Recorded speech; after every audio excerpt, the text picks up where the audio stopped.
With the level of stress right now in our current climate, whether it be around financial, job security, as well as our health, I'm getting a lot of people asking me, what can I do to remain productive in times of uncertainty because I'm really struggling to focus right now? One of the questions that I got was quite an interesting one. Ben, I got a ton of work to get done, but I don't have enough time to do it in. Not sure if you can relate to that. I sit down to do work in what little time I do have, but it's like my brain goes out to pasture.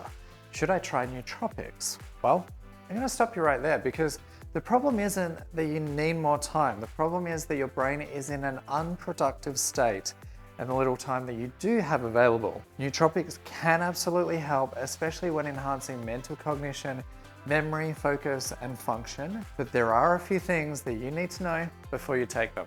So we're gonna cover them right now. Work harder, run faster, think smarter. The hustle until you die culture is killing us. Millions are stressed and depressed. I was one of them. I went on a 90-day mission to biohack my way back to health. The result? My best-selling book Unstoppable, daily journal, and online program that's changed thousands of lives and is praised by athletes, psychologists, and doctors. And now, it's your turn to become unstoppable.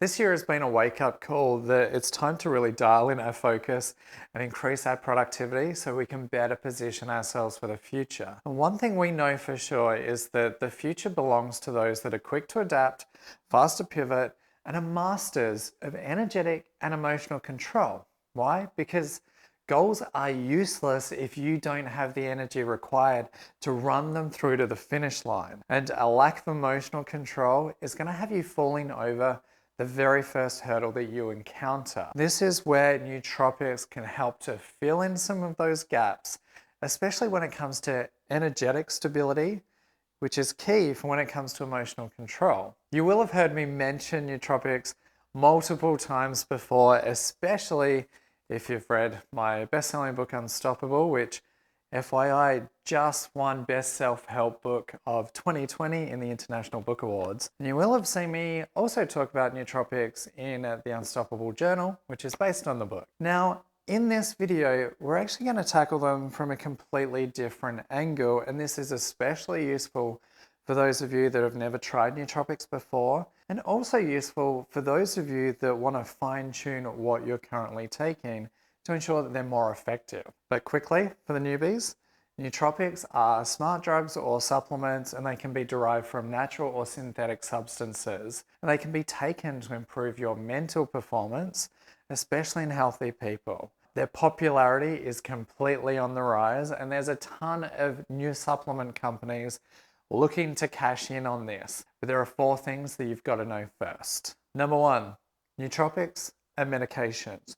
As with antidepressants, which may make people feel great for a little while, they fail to address possible underlying causes, such as nutritional deficiency, inflammation, toxicity, poor gut health, hormones, lack of sleep, to name just a few of the 16 triggers that we get people to focus on. Nootropics can also mask symptoms.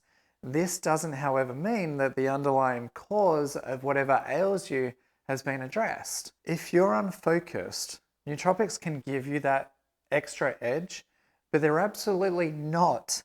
They're not a substitute for a healthy diet and lifestyle. They're a leg up for when you need it. Number 2, and this is important, don't buy into the hype. Just because one nootropic works for an influencer, or even me, it doesn't mean that it's necessarily going to work for you. If you do choose to experiment, you've got to do safely, but you need to record your daily experiences in a journal, hint, hint, this one, to see if you feel a difference in overall performance. We don't want you wasting money here. So here are some of the things that you want to consider. Number 1, quality or impact on sleep. 2, your ability to focus and concentrate. 3, any energetic crashes specifically from caffeine, and I'll cover that more in the next point. 4, any digestive symptoms. 5, your general mood, whether you're agitated, calm, focused, intense, happy, or sad. 6, the optimal dosage. Symptoms can occur if you overdose on anything, especially caffeine, so you got to find your sweet spot. And number 7, the stimulatory effect. You're stimulated to the point that you can't sleep or you feel anxious and you can't focus. This is all about experimenting, writing down what you're finding with the nootropic that you're experimenting with at the time, and seeing what personally works best for you. Number 3, cycling nootropics. Just like medication, just like caffeine, we can develop a tolerance to nootropics. This is our body's way of seeking homeostasis so that our internal functions remain in a stable state. Now, when people take nootropics for the first time, they're going to feel the effects immediately through a process known as physiological surprise. The nootropic is disrupting homeostasis, allowing the benefits of it to take effect. When you take nootropics consistently, your body is going to adapt to them and the response is going to be numbed over time. Literally no different to those of you that have developed a reliance on caffeine. You need more each time to get that kickstart. Well, just like you want to cycle caffeine, you also want to cycle nootropics, i.e. have 5 days on and then 2 days off to give your body a break for a little while. And this is especially useful if you are addicted to caffeine. Dial it back every now and then. Number 4, this is vitally important. You need to consider your own biological needs. Here we can divide nootropics up into 2 categories.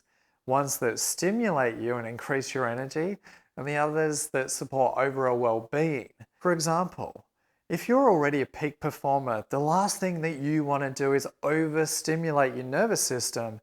That's going to result in diminishing returns or an overcorrection. For example, you take some nootropics, you're working, you're incredibly focused, you're using like every part of your brain, but you become tired. Your body has to recover from that. So you may have a good day, then you may need to recover for a day or 2 days after that. You want to maintain your natural ebbs and flows of energy throughout the day. You just want to dial in that focus with nootropics every now and then. For those of you that already have good control over your energy, caffeine is one that you're going to want to avoid, so check out for nootropics that have too much in it or just cut back on a cup of coffee per day. In our survey of 50,000, only 10% of the top 6% of peak performance were reliant on caffeine to get through the day. 90% of the peak performers weren't. Why? Well, because the peak performers, or as we like to call them, catalysts in the book and in the journal, have already mastered energetic and emotional regulation. They've addressed all 16 biological and psychological triggers that we get people to focus on. If you are in this peak performing category, first of all, congratulations, you're in the top 6%. You need to think in smaller doses than what's labeled on the supplements themselves. Nootropics such as l-tyrosine, l-theanine, l-carnitine are great options for you. If you are after a nootropic stack, look for ones without caffeine in them because you already don't need it. That's all well and good if you're already a peak performer, but what if you're on the other end of the spectrum and you're exhausted, you're stressed out and you're unfocused? Well, here's something interesting. In the same survey of 50,000, we found that 73% of people in the bottom 6% of peak performers that we call defenders were reliant on caffeine to get through the day. This group also had the highest rates of mood swings, depression, suicidal thoughts, and chronic pain. Their baseline state, if we look at it from a scale from 0 to 10, they start at 1 or 2 in the morning. Caffeine kind of bumps them up to an 8 or a 9 for a while, but what goes up has to come back down. Hence, this is one of the reasons that this group struggles with mood swings.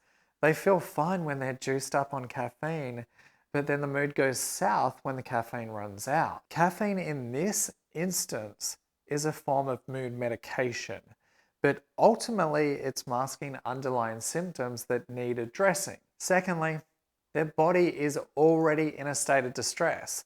The last thing that you want to do to someone is to overstimulate the nervous system in this state. Here you want to work through the 16 triggers that I cover in the daily journal. Get a checkup from your doctor to identify any nutritional deficiencies and correct your diet as soon as possible. When it comes to nootropics for you guys, think of ones like ashwagandha that help to lower cortisol levels because you're most likely stressed, and l-theanine and ginkgo biloba for focus to help support your brain and body. Your needs are going to be completely different to that of a peak performer.